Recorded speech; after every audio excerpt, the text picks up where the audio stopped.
এবং জাহান্নামের ফয়সালা হয়ে যাবে, আল্লাহ পাক মৃত্যুকে মৌতকে একটা প্রাণীর আকৃতিতে নিয়ে আসবেন এবং জান্নাত জাহান্নামের মাঝখানে জবাই করে দিবেন। কুল্লু নাফসিন যায়িকাতুল মাউত, শুনেছেন না যে প্রত্যেক নফসকে কি করতে হবে? মৃত্যুর স্বাদ গ্রহণ করতে হবে। মৃত্যুকেও মৃত্যুর স্বাদ গ্রহণ করতে হবে।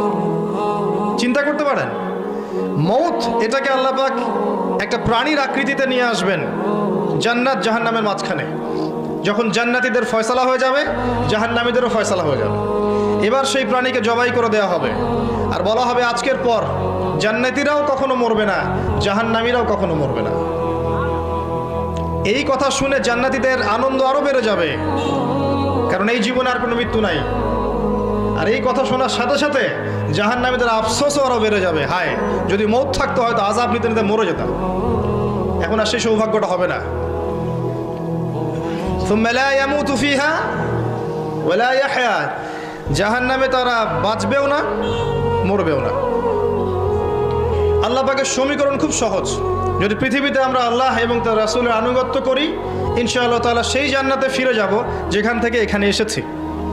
আমরা কি পৃথিবীর প্রাণী ছিলাম? আমরা কিন্তু পৃথিবীর অধিবাসী ছিলাম না। আজকে দেখেন না পশ্চিমা বিশ্ব কি করে, এলিয়েন খুঁজে বেড়ায় না? কথা বোঝা যায়?